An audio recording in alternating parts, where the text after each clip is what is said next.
FX media institute நேயர்கள் அனைவருக்குமே வணக்கம். இன்னைக்கு ஒரு நல்ல ஒரு நற்செய்தியோடு தான் உங்களை வந்து மீட் பண்ணியிருக்கேன். எஸ், முன்னாடி ஒரு ஷார்ட்ஸ் போட்டிருந்தேன். அதுக்கு முன்னாடி நம்முடைய இன்ஸ்டியூஷன்ல படிச்ச ஒரு மேல் ஆங்கர் ஸ்டூடெண்ட் வந்து நியூஸ் ஆங்கரா செலக்ட் ஆயிட்டாப்ல, ஒரு பெரிய சேட்டலைட் தொலைக்காட்சி அப்படின்னு சொல்லியிருந்தேன். எஸ், அவர் வந்து ஏப்ரல் 10ஆம் தேதி செலக்ட் ஆனாப்ல. இன்டர்வியூலாம் போயிட்டு வேலைக்கு போயிட்டாப்ல. ஸோ அதுக்கப்புறம் அந்த லைவ்ல வரதுக்கான சில ட்ரைனிங் எல்லாம் அவங்களே கொடுப்பாங்க. லைவ் ஹேண்டில் பண்ணணும் இல்லையா? ஸோ அதுக்காக கொடுப்பாங்க. ஸோ அதுக்காக இந்த இவ்வளோ நாள் ஆயிடுச்சு. இன்னைக்கு காலையில 7 மணிக்கு லைவ்ல வந்துட்டாப்ல. ஸோ அதுக்கப்புறம் தான் நான் எப்பவுமே என்னுடைய பிளேஸ்மெண்ட் வீடியோ, நம்ம ஸ்டூடெண்டோட பிளேஸ்மெண்ட் வீடியோ எவிடன்ஸோட லைவ் வீடியோவெல்லாம் எடுத்துக்கிட்டு வந்து தான் வீடியோ போடுறது வழக்கம். அதனால அந்த லைவ் வீடியோ வராங்காட்டி தான் அவங்களுக்கு அனௌன்ஸ் பண்ணாமல் இருந்தேன். ஸோ இன்னைக்கு காலையில் 7 மணிக்கு லைவ்ல வந்துட்டாப்ல. அவர் பேர் வந்து பிரபாகர். அவர் அரக்கோணம் சேர்ந்தவர். அவர் இது சென்னை பிரசிடென்சியில் படிச்சாப்ல. அவர் படிச்சுட்டே இருக்கும்போது செகண்ட் இயர்ல இருக்கும்போது தான் எங்கிட்ட ஆன்லைன் கிளாஸ்ல ஜாயின் பண்ணி அப்படி travel ஆனாப்ல. Sometime free Saturday Sunday ஃப்ரீயான நேரில் வருவாப்புல. ஏதாவது லீவ் போது நேரில் வருவாப்புல. நேரில் வந்து ப்ராக்டிஸ் எடுத்துப்பாப்புல. ஆனால் எப்பவுமே கிளாஸ் அட்டன் பண்ணாமல் இருந்ததில்லை. எனக்கு தெரிஞ்சு இடையில ஒரு டெலிவிஷனுக்கு போயிருந்தாப்புல வேலைக்கு. அப்போ கூட நியூஸ் ப்ரெசென்டரா கிடையாது, வேற வேலை சப் எடிட்டிங் அந்த மாதிரி ஒர்க்குக்காக போயிருந்தாப்புல. அப்போ கூட அவர் வந்து கிளாஸ் அட்டன் பண்ணிட்டு தான் இருப்பாரு. வேலைக்கு போயிட்டோம் அப்படின்றதெல்லாம் விட்டுற மாட்டாரு, கிளாஸ் அட்டன் பண்ணுவாப்புல. இப்போ கூட இப்போ நியூஸ் இப்போ லைவ்ல வந்துட்டாப்ல. இன்னைக்கு நைட் கூட அவர் வந்து கிளாஸ் அட்டன் பண்ணுவாப்ல. ஸோ அந்த மாதிரி ஒரு டெடிகேஷனான ஸ்டூடெண்ட். ஸோ அந்த ஒரு செய்யறத கடைசி வரைக்கும் செஞ்சோம்னா வெற்றி கிடைக்கும்னு ஒரு விஷயம் இருக்குல்ல. ஸோ அதுதான் அவருக்கு பழிச்சிருக்கு. ஸோ அவர் ரொம்ப நாளா இது ஒரு ஆசை, செய்தி வாசிப்பாளராக வந்து நம்ம ஒரு நல்ல ஒரு தொலைக்காட்சியில் வந்துட்டு ஸோ தொடர்ந்து முயற்சி பண்ணாரு. அவருக்கும் தோல்விகள் நிராகரிப்புகள் எல்லாமே இருந்தது. அது எல்லா துறையிலுமே இருக்கிற ஒரு விஷயம் தான். ஸோ அது இப்போ வந்து அவருடைய கனவு நினைவாயிருக்குன்னு சொல்லி அது அது அந்த வகையில வந்து எனக்கு ரொம்ப சந்தோஷம். அவருக்கு சந்தோஷமா இல்லையா?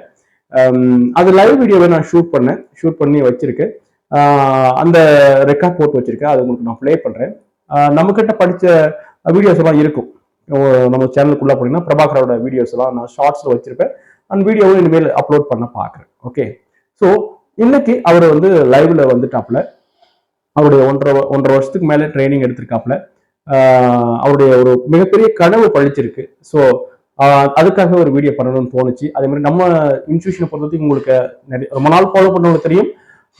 ப்ராப்பரா ட்ரைனிங் பண்ணி பிளேஸ்மெண்ட் ஆன பிறகு லைவ்ல வந்த பிறகு அந்த வீடியோவோட தான் நான் வந்து அந்த அனௌன்ஸ்மெண்ட்டே பண்றது வழக்கம். ஸோ அதனால 10ஆம் தேதி அவர் வந்து வேலையில ஜாயின் பண்ணிட்டாலும் லைவ்ல வரட்டுன்றதுக்காக அமைதியா இருந்து இப்ப நான் உங்களுக்கு அனௌன்ஸ்மெண்ட் பண்ணியிருக்கேன். ஸோ அவரு இன்னைக்கு மார்னிங் படிச்ச நியூஸோட சீனஸ் எல்லாம் வந்து நான் உங்களுக்கு இப்போ ப்ளே பண்றேன். ஒன் பை ஒன்னா பார்த்துட்டு வாங்க. பார்த்துட்டு வந்த பிறகு அவருக்கு எப்படி ப்ரெசென்ட் பண்றாப்ல, எப்படி இருக்காப்ல அப்படின்றத பத்தி கமெண்ட் எல்லாம் நம்ம வீடியோக்குள்ள தெரியப்படுத்துங்க. இடையில வந்து ஆஃப் அன் அவரே ஹெட்லைன்ஸ் படிச்சதுனால ரொம்ப தொண்டை வறண்டு போச்சு அப்படின்னு சொன்னாப்ல. என்னன்னா ஒரு இடத்துல நம்பர் சொல்லும் போது திக்கிரிப்பாப்ல. ஸோ அதெல்லாம் சொன்னாப்ல. அது ஃபர்ஸ்ட் டைம் இல்லையா லைவ்ல உட்காரோம், ஒரு பதட்டம் இருக்கும். அந்த ரொம்ப நேரம் ஒரு ஆஃப் அன் அவர் பக்கமே 20 மினிட்ஸ் மேலவே ஹெட்லைன்ஸ் மட்டுமே ரீட் பண்ண வச்சாங்க. ஸோ அதெல்லாம் கொஞ்சம் இதுவாக இருந்தது. நல்லா இருக்கு. ஓகே, அப்பீரியன்ஸ் பார்க்கும்போது செமரா இருக்கு. அதே மாதிரி பிளேசர் ரைட் 7:30 மணிக்கு ஃபோன் பண்ணி சார் பிளேசர் இல்லைன்றாப்ல. சரி, அங்க இருக்கிற பிளேசரை மேட்ச் பண்ணி பின் போட்டுற முடியுமா பாரு அப்படின்னு சொன்னேன்.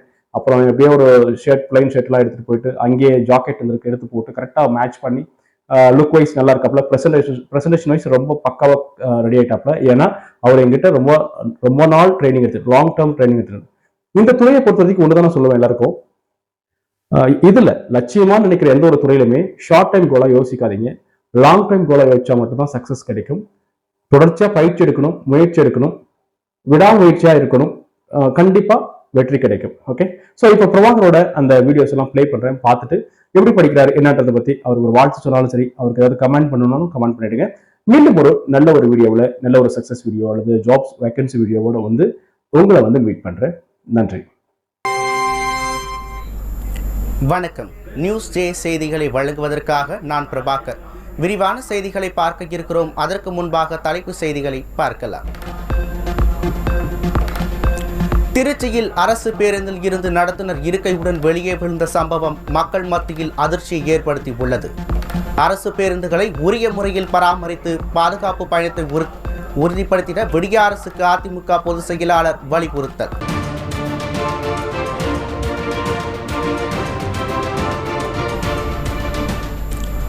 கர்நாடகா, கேரளா உள்ளிட்ட 12 மாநிலங்களில் உள்ள 88 நாடாளுமன்ற தொகுதிகளுக்கு சற்று முன்னர் 2ஆம் கட்ட தேர்தல் தொடங்கியது. இதனை அண்மை செய்தியாக பார்த்தோம். இனி தொடர்ந்து தலைப்புச் செய்திகளை பார்க்கலாம். தமிழ்நாடு மின்சார வாரியத்தில் இந்த ஆண்டு 2000 பணியாளர்களை ஓய்வு பெற உள்ளதாக தகவல்.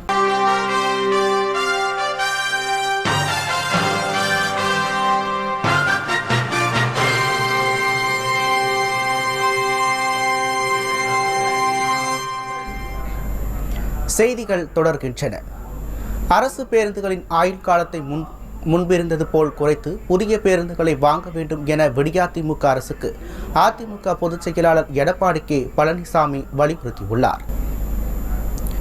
குரூப் 2வில் நகராட்சி ஆணையர் பதவிக்கு நேர்முக தேர்வு நடத்தப்படும் என்று கூறி டிஎன்பிஎஸ்சி அதிகாரிகள் 2022இல் நேர்முக தேர்வு கிடையாது என அறிவிக்கப்பட்டது. தற்போது நேர்முக தேர்வு நடத்தப்படும் என்று கூறி தேர்வர்களை குழப்பி உள்ளதாக குற்றச்சாட்டு எழுந்துள்ளது.